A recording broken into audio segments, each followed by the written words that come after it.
Hello there, I'm Lindy and I'm the celebrant that's going to take the beautiful wedding ceremony of Alexis and Hugh in just a few weeks' time. And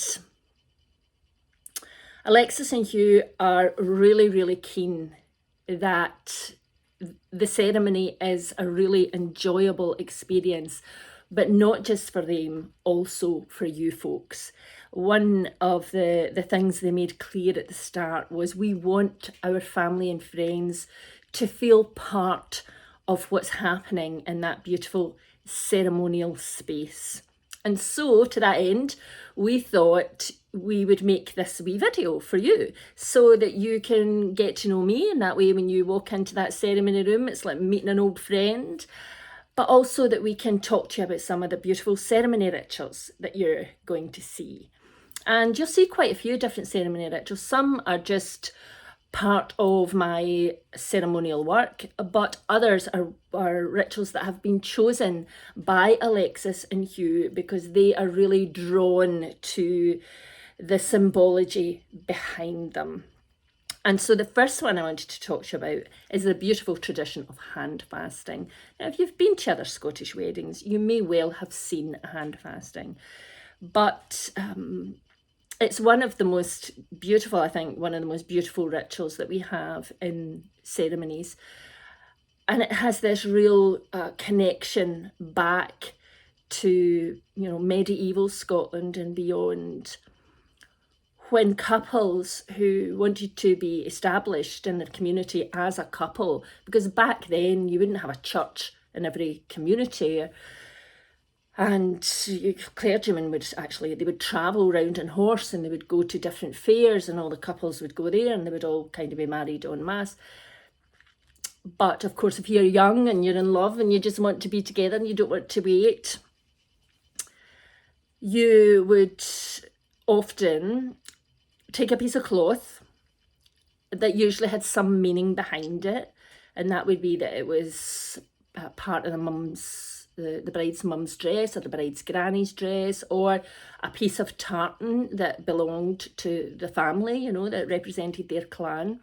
And they would go out to an outdoor setting somewhere in Scotland by a loch in a glen, and they would have their hands bound. And that simple act of wrapping cloth around the two hands would be enough to establish them as a couple within their community. But of course, at a soul level, there's much more going on than just the binding of two hands, because it's about a soul connection. It's about two hearts, two lives, two souls being joined in unity. But also back then it was very much about two families or two clans, making this alliance together. Back then marriages were often very political, and you'd get one clan chief marrying his son off to another clan chief's daughter, and they would enter into an alliance. So really part of that hand fasting was about two clans coming together as much as two young people coming together. And so it's very beautiful aesthetically for you as a guest to sit and watch. It's just really beautiful to see this lovely material being wrapped around, this cloth being wrapped around the couple's hands. And you'll hear me saying words about how embedded within that cloth are all the hopes and dreams that the couple have for their life together. So Alexis and Hugh are really taking everything that they feel about their life together and what they want for their life together, and when their hands are bound, they're really sort of solidifying that intention to live their lives together as husband and wife. So that's one of the rituals you're going to see. Along with that, you're going to see the oathing stone ritual. Now this stone, this beautiful but very heavy stone, comes from the Outer Hebrides of Scotland. I found it in the beach there, and could it be a more perfect stone for a love ceremony? But we have all heard the phrase set in stone, and this is where it comes from. And when you think about things that are inscribed in stone, go into any graveyard where you get words inscribed in stone, and it's that way because it makes them permanent. It means that they are there for all time.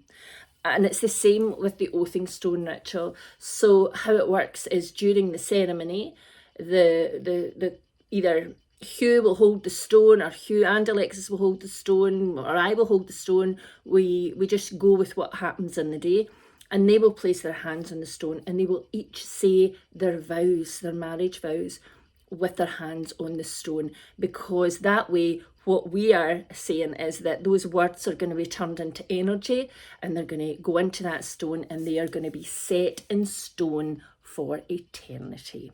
So another beautiful Scottish ritual. And the last one I wanted to talk to you about was one of the best, the queef.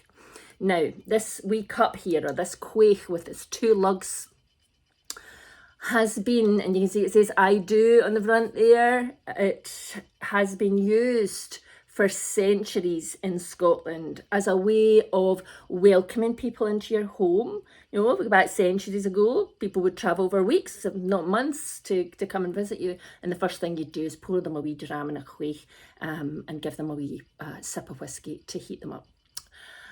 But also as a way of bidding farewell to people. So when they moved on in their journey, again, a wee dram of whiskey or brandy to keep them warm on their journey. But it was also used as a way to seal contracts. So when those two clan chiefs came together to enter into contract with marrying off their children to each other, they would, part of those negotiations and that contract getting sealed would be to pour a wee dram of whiskey in here and to share it with each other. So the symbology behind it is one of sharing, but also it's one of trust. Because if we go back to that time period in Scotland, if you were willing to take this cup with both hands, then you're leaving yourself very vulnerable and open to attack by somebody else. It sounds a bit like Game of Thrones, but it's true. Everybody in Scotland back then, every man anyway, had a sword. And so by you taking that from somebody, you're leaving yourself very vulnerable to getting a sword in your belly. So if you were willing to accept it, what you were saying unconsciously was, I trust you. I trust that you're not going to hurt me in any way. And also, if I, pour a wee dram in this and I take a sip and I offer it to you, then what I'm saying is, you can trust me because it's no poisoned. I took a drink first. So sharing, trust, unity, beautiful, beautiful ritual.